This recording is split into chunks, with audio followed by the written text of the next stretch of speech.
Si vous aimez le mystère, le paranormal, et que vous souhaitez en savoir plus sur les recherches en cours, eh bien restez avec nous sur Fréquence Évasion et découvrons ensemble en compagnie de scientifiques et de témoins les phénomènes que l'on dit surnaturels. Patience, c'est dans une poignée de minutes sur Fréquence Évasion. Fréquence Évasion. Fréquence Évasion.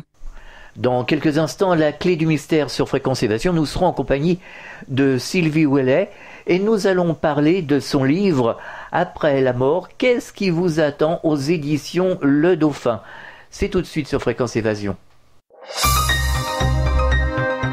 Chaque jour sur Fréquence Évasion Radio, vos rendez-vous quotidiens. Écoutez Fréquence Évasion en téléchargeant l'application iPhone ou Android et retrouvez-nous sur www.fréquenceévasion.com. Infos, chroniques, interviews et détente. Fréquence Évasion Radio, dites-nous tout. Fréquence Évasion. Fréquence Évasion. Sylvie Ouellet, bonjour et merci d'être avec nous. Bonjour, merci de votre charmante invitation. Avec plaisir. Alors vous êtes auteur, conférencière, vous avez écrit un livre « Après la mort, qu'est-ce qui vous attend » aux éditions Le Dauphin. Quelle est la trame générale de ce livre? En fait, ce livre-là a été écrit après plusieurs années de conférences, d'ateliers, de rencontres avec les gens. Il voulait répondre aux principales questions qui me sont généralement posées dans toutes ces activités-là lorsqu'on parle de la mort. Et à chaque fois, je me sentais toujours un peu restreinte parce qu'en conférence, lors de la période de questions, on ne peut jamais répondre en profondeur aux gens. Et j'étais toujours un peu insatisfaite de l'information que je pouvais transmettre compte tenu du temps qui était accordé. Alors, ce livre-là voulait répondre aux grandes questions que les gens se posent par rapport à la mort. Alors, on parle de avant la mort, comment elle se prépare, le processus même de la mort, qu'est-ce qui se passe pendant la mort, au moment où on rend l'âme, comme on le dit souvent, et après, quel est le parcours de l'âme de l'autre côté. Alors vous avez vécu des expériences personnelles par la méditation, vous communiquez avec les disparus. Comment avez-vous découvert cette possibilité de communication?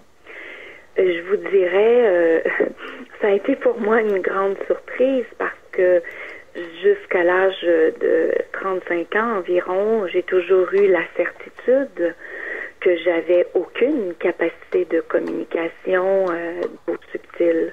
J'avais jamais vécu d'expérience ou à tout le moins, je ne me souviens pas, même quand j'étais gamine, d'avoir vécu une communication avec un défunt ou un guide. Mais à travers la méditation, une porte s'est ouverte et puis les expériences ont commencé à se manifester. Alors pour moi, ça a été une grande surprise. Au départ, je comprenais pas pourquoi on venait me voir, moi, qui était certaine de n'avoir aucune capacité médiumnique. Donc, j'ai été propulsée dans une quête de compréhension d'abord de ce qui m'arrivait. J'ai cherché à comprendre pourquoi soudainement les âmes venaient à moi. Et ensuite, j'ai cherché à comprendre pourquoi ils venaient nous voir, qu'est-ce qu'elles avaient besoin, comment on pouvait les aider. Ce qui m'a amené à écrire un premier livre sur le sujet. Puis de fil en aiguille, les communications se sont poursuivies et j'ai appris au fil du temps aussi à communiquer avec mes guides. Donc, une autre forme de communication s'est développée avec le temps. Et voilà comment les choses se sont installées pour moi. Alors avant, vous n'étiez pas du tout ouverte à tout ce que l'on appelle les sciences parallèles. Mais en fait, je savais que ça existait. Oui. Bon, j'avais consulté quelques médiums, comme bien des gens. J'avais un questionnement sur ces possibilités-là. Je ne les reniais pas. Je ne les comprenais absolument pas. Je ne savais pas comment on pouvait arriver à communiquer avec un défunt ou un guide. Mais il y avait quand même une part de moi qui avait tendance à accorder foi à ces expériences-là. Intuitivement. Même si j'étais dans l'impossibilité d'expliquer comment ça fonctionnait. Oui, c'était intuitif. Oui. Alors vous faites ce que l'on appelle des passages d'âme. Comment se passe un accompagnement, un passage d'âme?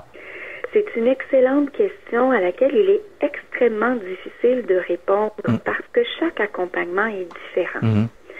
On ne peut pas penser avoir une espèce de recette magique dans ce domaine-là. Les besoins de l'âme sont tellement grands.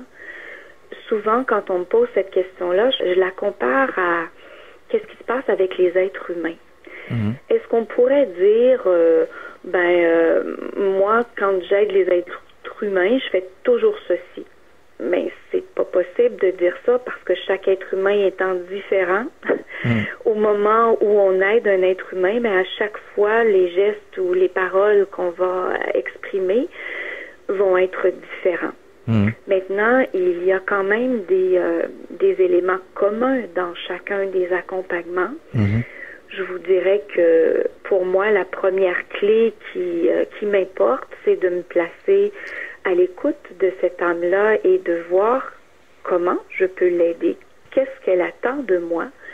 Et parfois, très honnêtement, je ne suis pas la personne qui peut l'aider parce que je ne sens pas avoir la compétence et je me permets de l'exprimer à cette âme-là pour lui dire, je peux te soutenir au niveau de l'amour, de l'énergie, je peux prier pour toi, mais c'est tout ce que je peux faire, ce que tu me demandes en action concrète ou autrement, moi, je me sens pas compétente pour le faire.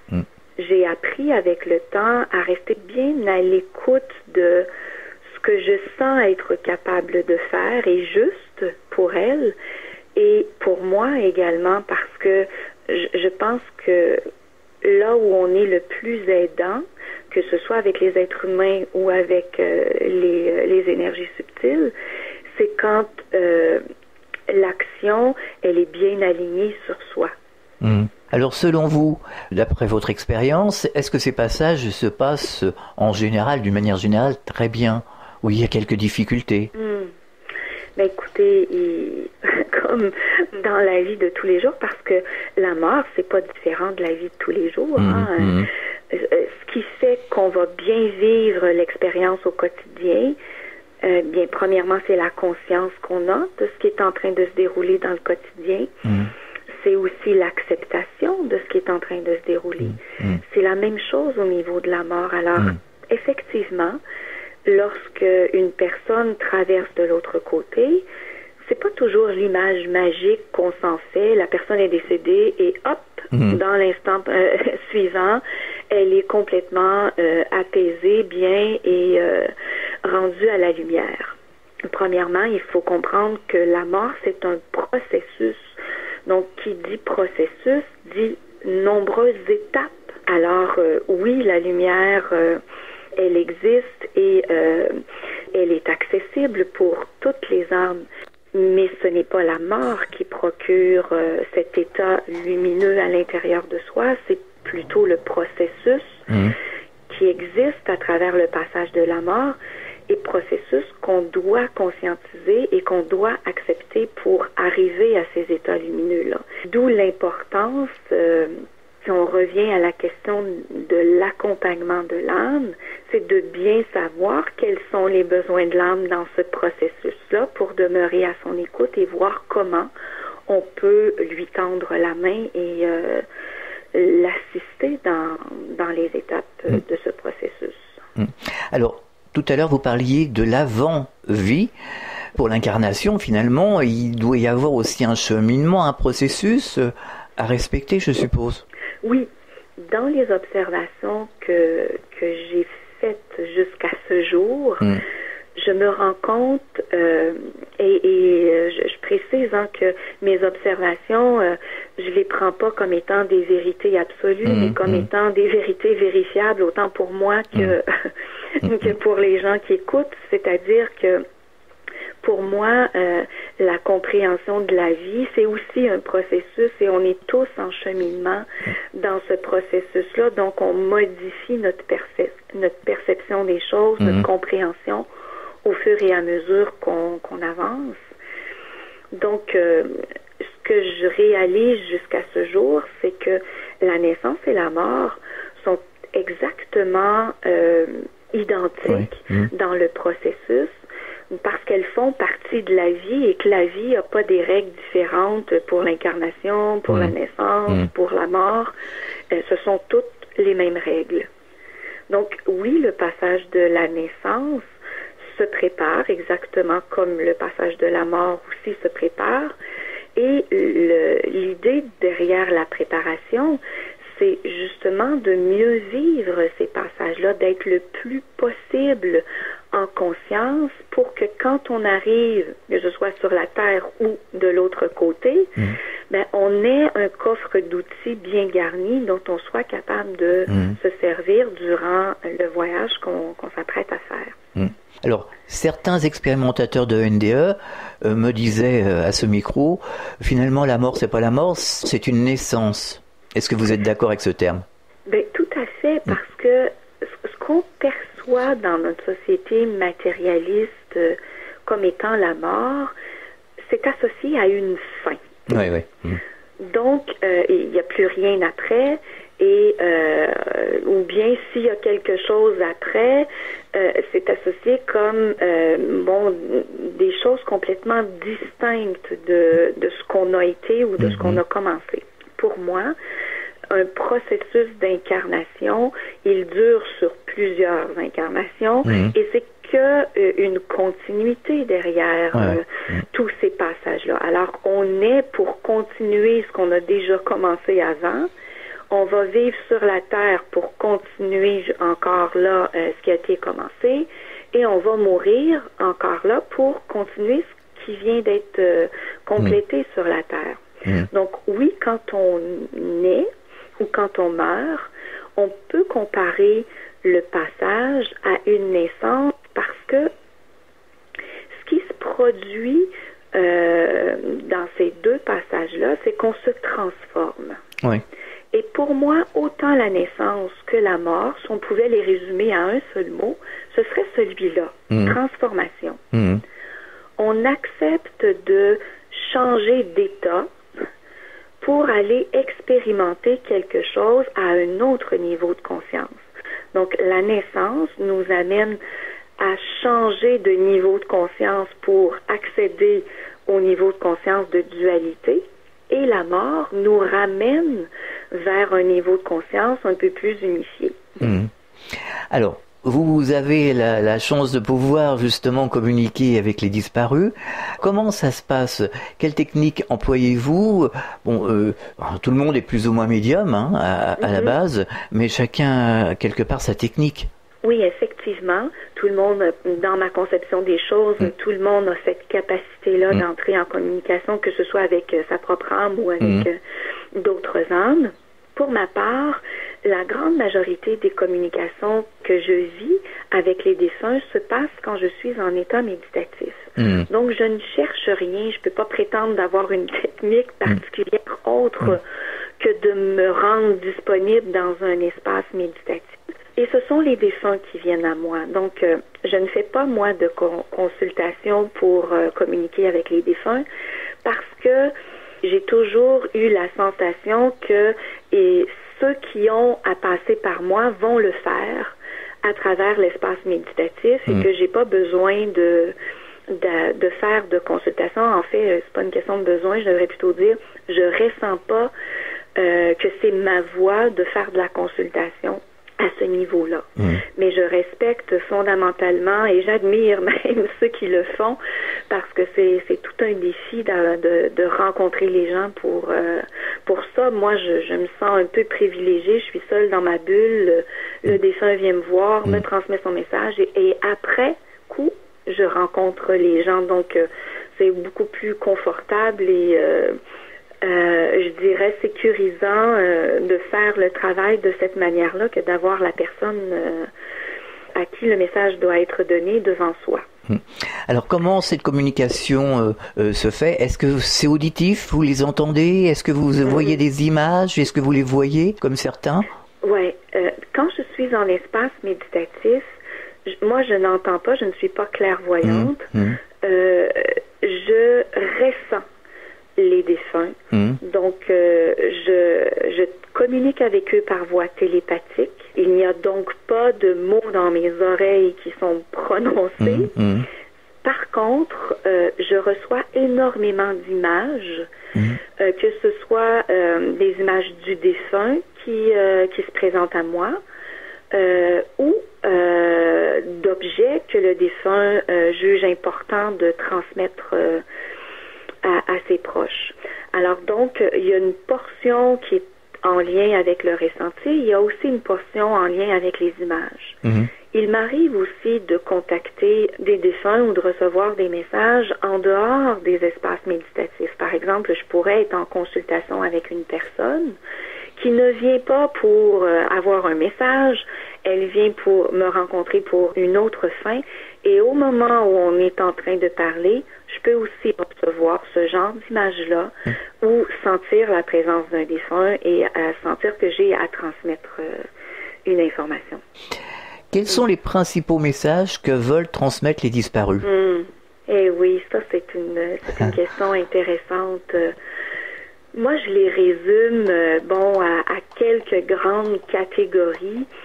Il y a les messages que j'appelle immédiats, après la mort, l'espèce d'urgence de faire savoir aux proches qu'on est encore en vie, qu'on est encore là, qu'on est encore bien présent et surtout qu'on aime les proches.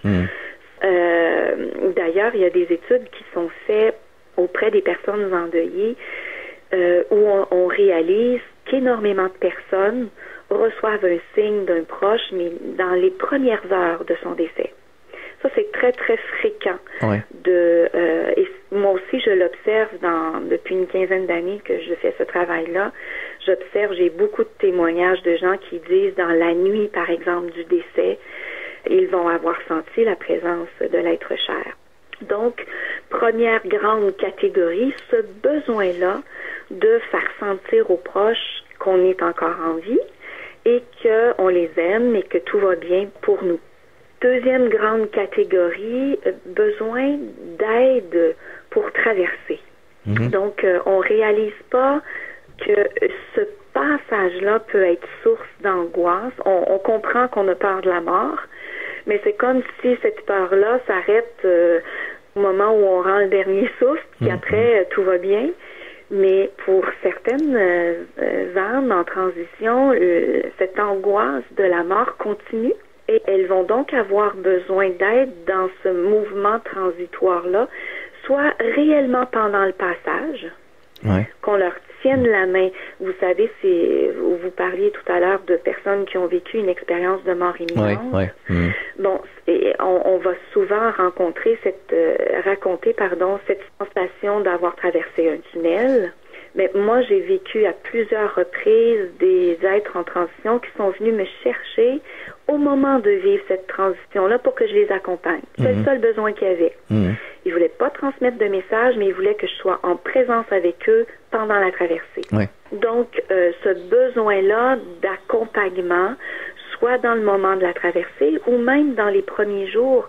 Moi, j'ai vu plusieurs êtres de l'autre côté se sentir mais complètement perdus. Ils savent pas où aller, ils savent pas quoi faire, sont un peu dans un état de stress, juste de réaliser que la vie se poursuit, mais ils n'avaient pas peut-être réfléchi à ça, puis que là, ils savent pas ce qui se passe. Donc, ils vont venir chercher de l'aide auprès des êtres chers pour savoir, qu'est-ce que je fais maintenant? Oui, c'est ça le problème. Oui, qu'est-ce que je fais maintenant?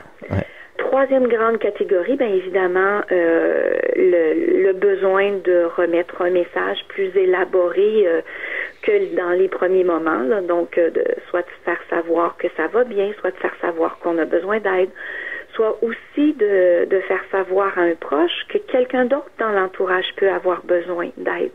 Parce que parfois, le défunt, il est conscient qu'un des proches est très, très affecté par son départ. Donc, le message va s'adresser à quelqu'un dans son entourage pour dire, mais sois à l'affût, telle personne, elle est très vulnérable en ce moment. Ouais. L'autre grande catégorie que j'observe, terminer quelque chose qui n'a pas pu l'être avant. Et ça, on va voir ça beaucoup auprès des gens qui sont préoccupés face soit à leur bien, à leur entreprise qu'elles ont eue lors de leur vivant. Donc, ça va être une préoccupation, mais très matérielle. Ouais. Par exemple, le défunt voit que les êtres chers trouvent pas le testament. On va sentir le besoin d'aller leur dire, il est où le testament? Parce que pour lui, c'est important. Oui. Le défunt est mort d'une certaine cause et c'est pas ce qui a été révélé au moment de la mort. Le défunt peut même sentir le besoin de venir dire, oh, je suis pas décédé de cette cause-là, moi je suis décédé de telle autre cause. Donc, voyez-vous, c'est des préoccupations qui sont matérielles, mais le défunt va sentir le besoin de venir préciser quelque chose ou apporter une information pour clore, moi j'appelle ça clore nos dossiers, là, pour qu'on puisse vraiment être en paix. Bien sûr. Alors, est-ce qu'ils vous parlent de leur vie, de leur activité dans l'au-delà? Moi, j'ai eu très peu de communication à ce niveau-là. J'ai plutôt senti que les défunts étaient davantage, quand ils viennent vers nous, ils sont soit davantage préoccupés pour trouver leur propre route. Donc, à ce moment-là, oui, ils peuvent parler de ce qu'ils vivent. Mais, outre ce grand point-là, lorsqu'ils viennent vers moi, c'est plutôt parce qu'ils vont vouloir s'intéresser à ce qui se passe ici. Oui, c'est sûr. Ouais. Donc, mais par contre, bon, j'ai fait énormément de recherches, j'ai lu des tonnes de bouquins d'autres médiums qui font le même boulot. J'ai lu aussi, bon, tout ce qui se fait, pas tout ce qui se fait, mais en fait, beaucoup de choses qui se font dans la science ésotérique. Et là, on se rend compte, bon, à plus grande échelle, que oui, certains défunts vont avoir comme mandat ou comme mission de venir nous expliquer ce qu'ils vivent de l'autre côté pour nous aider à mieux comprendre. Bien sûr. Et ça, ce que moi je trouve intéressant, parce que comme j'en ai lu énormément, il y a mais des variations très significatives entre les témoignages. Et ce qui est intéressant de savoir, moi je compare ça exactement comme si nous allions tous voir un film. Ce qu'on va raconter du film va être coloré de notre bagage au moment où on a vu ce film-là, donc notre bagage émotionnel, nos pensées, tout ce qu'on a accumulé en termes de connaissances, ce qui fait que chacun de nos récits du film va être complètement différent.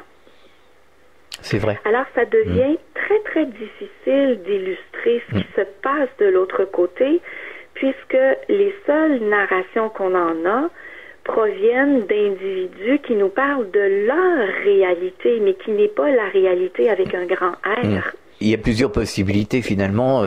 Comme on est tous différents, on vit des choses très différentes les uns et les autres, que ce soit ici ou dans l'au-delà. Exact. Donc, notre réalité, elle est toujours teintée de notre personnalité, de nos perceptions de cette réalité-là. Donc, moi, quand on me pose cette question-là sur à quoi ressemble l'autre côté, c'est extrêmement difficile d'arriver à le décrire, parce que même si moi, j'en ai une idée ou une représentation, elle n'est basée que sur ma façon de voir les choses, et c'est très, très limité, ça. Sylvie Ouellet, on marque une pause, on revient dans quelques instants. Chaque jour, sur Fréquence Évasion Radio, recherche, ovni, paranormal, faits de société, protection de l'environnement et les rendez-vous avec vos stars préférées dans Paroles de Stars. Fréquence Évasion, c'est également la voix des sudistes en Principauté de Monaco et dans le Grand Sud. Fréquence Évasion Radio, dites-nous tout. Dites-nous tout. Dites-nous tout. Fréquence Évasion. Fréquence Évasion. Nous sommes de retour sur Fréquence Évasion, toujours en compagnie de Sylvie Ouellet pour la dernière partie de l'émission. Sylvie Ouellet écrit un livre, Après la mort, qu'est-ce qui vous attend, aux éditions Le Dauphin. Alors concernant les vies passées, nous avons reçu à ce micro plusieurs intervenants qui nous disaient avoir conscience d'être venus jouer un rôle différent à chaque incarnation. Est-ce que vous recevez des messages concernant justement cette réincarnation? Oui, il y a certaines communications que j'ai eues avec les défunts. Par exemple, on a mentionné soit qu'on venait pour poursuivre quelque chose qui avait été amorcé, une prise de conscience qui avait été amorcée dans une vie précédente, ou soit que, ça c'est une expérience que j'ai vécue à plusieurs reprises avec les suicidés. Donc, les suicidés ont souvent évoqué dans leur discours qu'il y a quelque chose qu'ils n'ont pas réussi à mettre en lumière dans leur vie où ils se sont suicidés et qu'ils devront revenir dans une prochaine incarnation pour arriver à mettre ce petit point-là en lumière parce que c'est un objectif important pour eux. Puis là, ils se rendent compte que ils sont peut-être passés un peu à côté de l'objectif et ça, c'est sans jugement Bien sûr. de valeur sur ce qui est en train de... ce que l'être a vécu, mais c'est plutôt une observation que eux-mêmes disent, mais de façon, je dirais, très détachée. Et ça, c'est très étonnant parce que nous, quand on regarde notre vie, on a tendance à se juger, mais très sévèrement. Oui, c'est vrai. Sur ce qu'on a réussi ou sur ce qu'on a raté, on est très critique à notre égard, alors que quand on est en communication avec un défunt qui observe sa vie, on sent, même s'il est capable d'évoquer quelque chose qu'il a réussi ou raté, on sent un détachement que nous, on n'a pas. Oui, c'est vrai. On a l'impression que les gens sont de plus en plus réceptifs et s'ouvrent à ces nouvelles énergies, à ces nouvelles façons de penser. Vous le constatez, vous?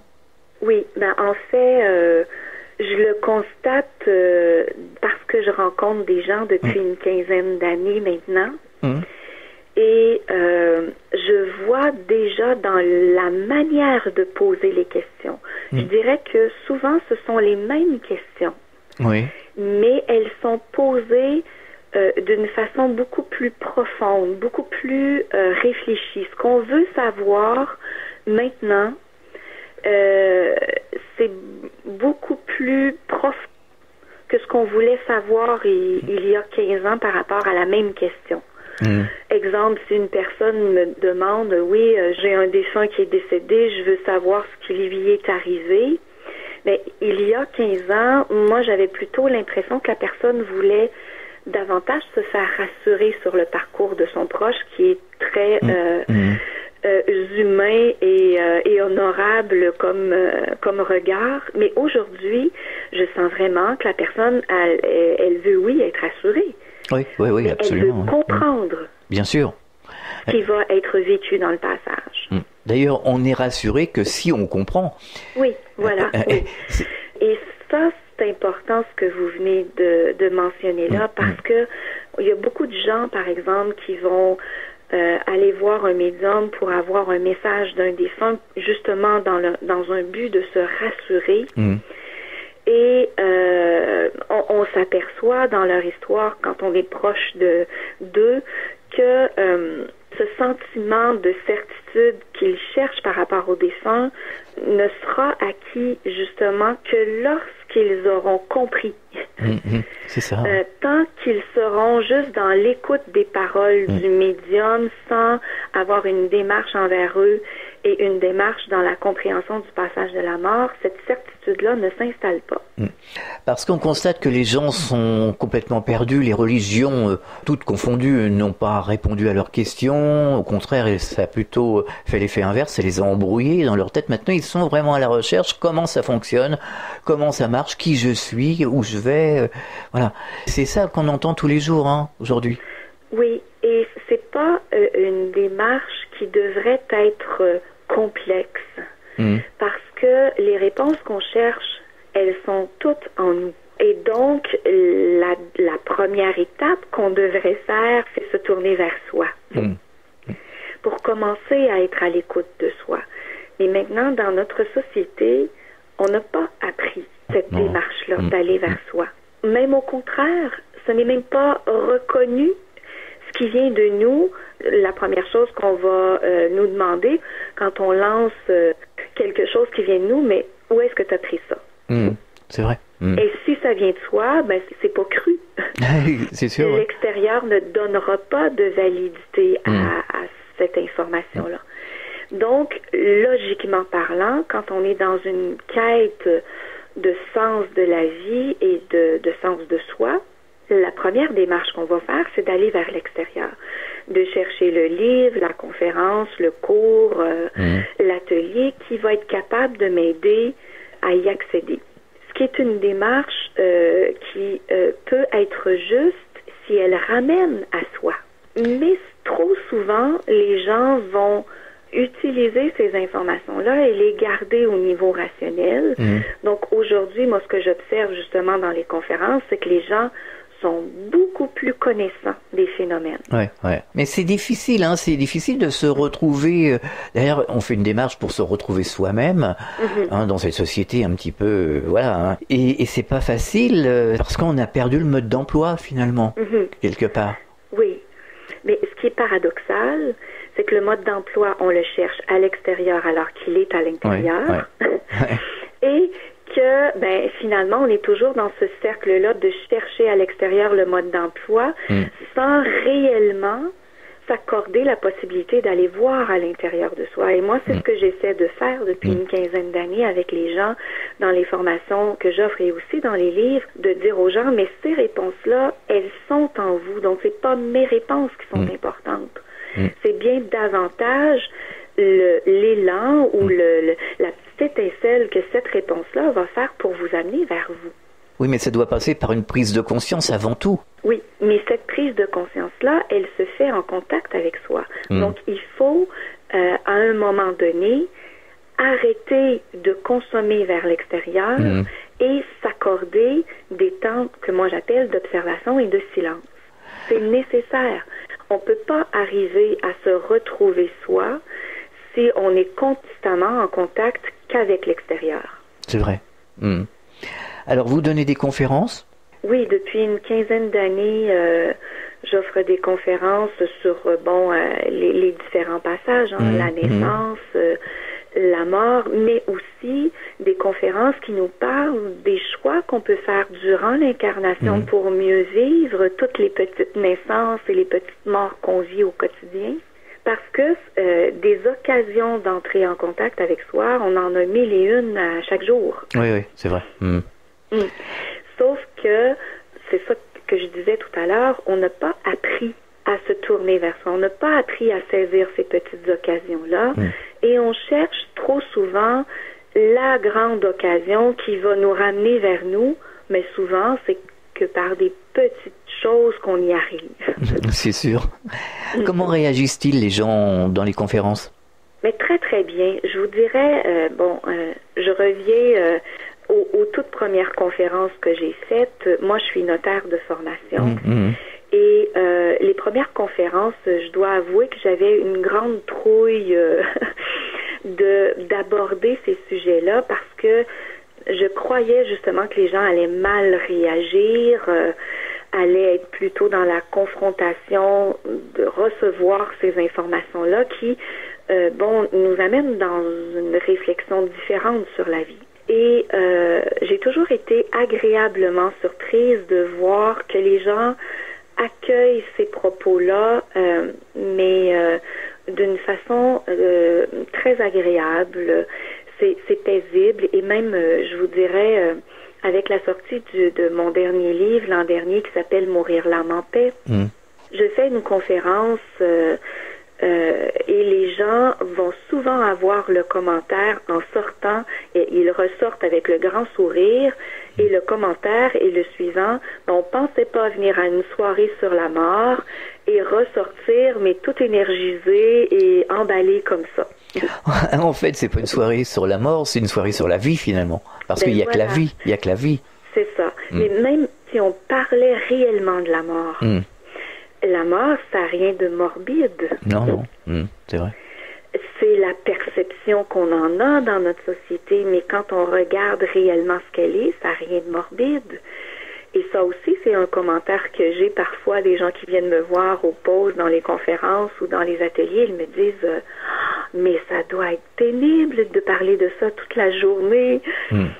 Mais non, pour moi, c'est une passion et plus je comprends ce qu'est la mort, plus ma vie devient joyeuse parce que je sais que la mort, ce n'est qu'une transformation. Et on transforme quoi dans la mort? Ben, on transforme les résistances et les attachements qu'on a. C'est ça, oui. Et si j'arrive au quotidien à transformer les petites résistances quand on se voit aller un peu, là, puis qu'on prend le temps de s'arrêter et de dire à quoi je résiste présentement, mais ça fait qu'on devient de plus en plus dans un état d'abandon ou de lâcher prise et notre vie prend une autre tournure. Bien sûr, bien sûr. Et c'est ce que disent les expérienceurs de NDE, hein. Tous, hein. D'ailleurs, ils ne parlent pas de mort, ils parlent de vie. La mort, c'est une transition, c'est un changement d'état, c'est tout. Et pas plus. Hein, donc, ils me disent tous, on était plus joyeux et plus vivant qu'on l'est ici dans le monde physique. Et ça, je veux dire, c'est quelque chose qui est important, ce que vous venez de soulever là, parce qu'effectivement, quand on arrive à lâcher prise, ce que les expérienceurs arrivent à faire dans l'expérience, souvent de façon bien inconsciente, parce que ils sont propulsés dans ce mouvement-là et ça se vit sans trop se poser de questions. Les questions viennent après.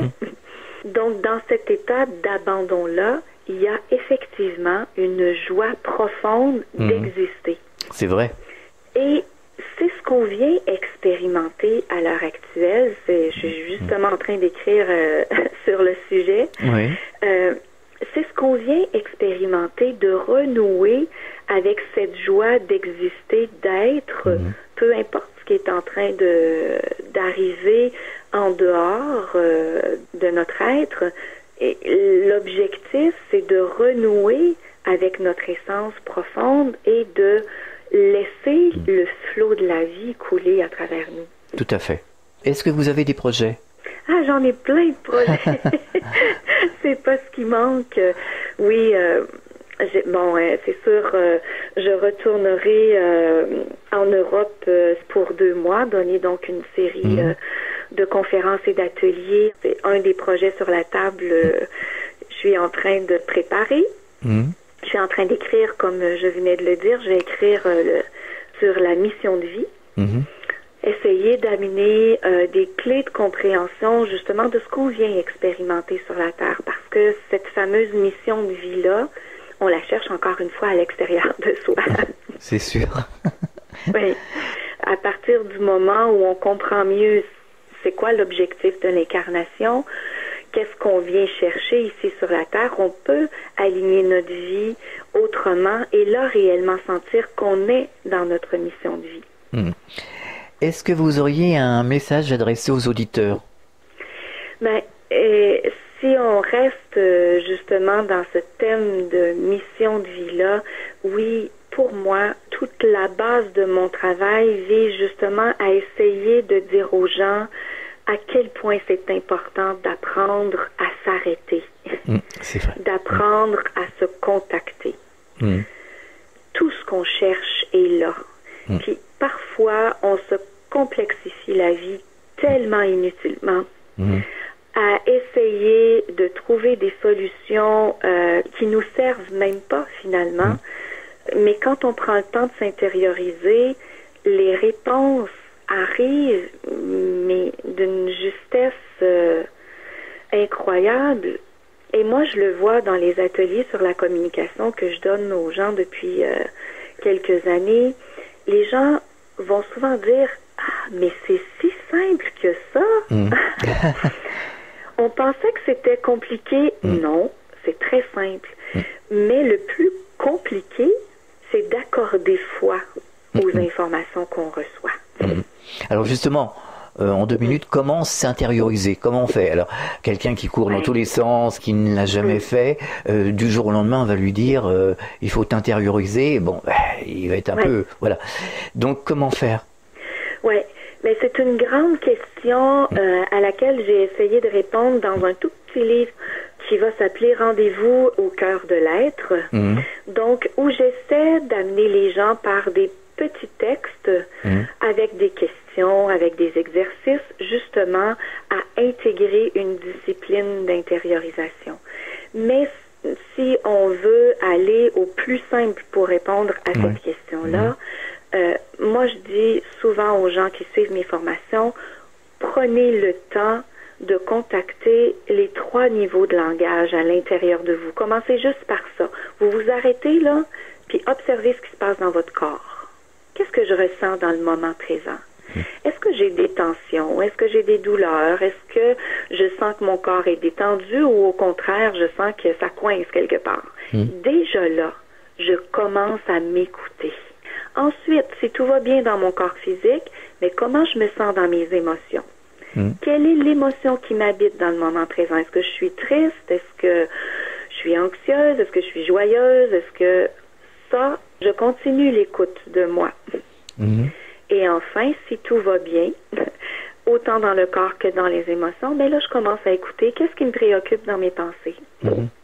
Qu'est-ce qui m'habite dans mon monde de pensée dans le moment présent. Ces 3 petites choses-là, ça peut être fait en quelques minutes. On peut être, par exemple, en attente dans une file chez soi et hop, on se ferme les yeux et on prend contact. Et c'est pas très long, mais déjà, c'est un pas, mais qui est énorme, qui va nous permettre d'être beaucoup plus à l'affût de ce qui se passe dans notre vie. Alors, on peut vous retrouver sur Internet. Vous avez un site? Oui, mon site, c'est le www.sylvie, S-Y-L-V-I-E, Ouellette, O-U-E-L-L-E-T.ca. Et qu'est-ce que l'on peut trouver sur le site Internet? Sur le site, on trouve, sur la page d'accueil, on va voir les dernières nouvelles, les activités à venir. On trouve aussi, les livres que j'ai écrits, la description des conférences et des ateliers que j'offre, ce que j'offre aussi en consultation. On trouve aussi des liens de référence pour des personnes à consulter qui ont une compétence autre que la mienne. Et on trouve un onglet pour l'infolettre aussi que j'écris régulièrement là, aux abonnés. Sylvie Ouellette, merci d'avoir participé à cette émission et bon courage pour la suite et vous nous tenez au courant en tout cas. Oui, avec plaisir. Merci beaucoup. Merci. Fréquence Évasion.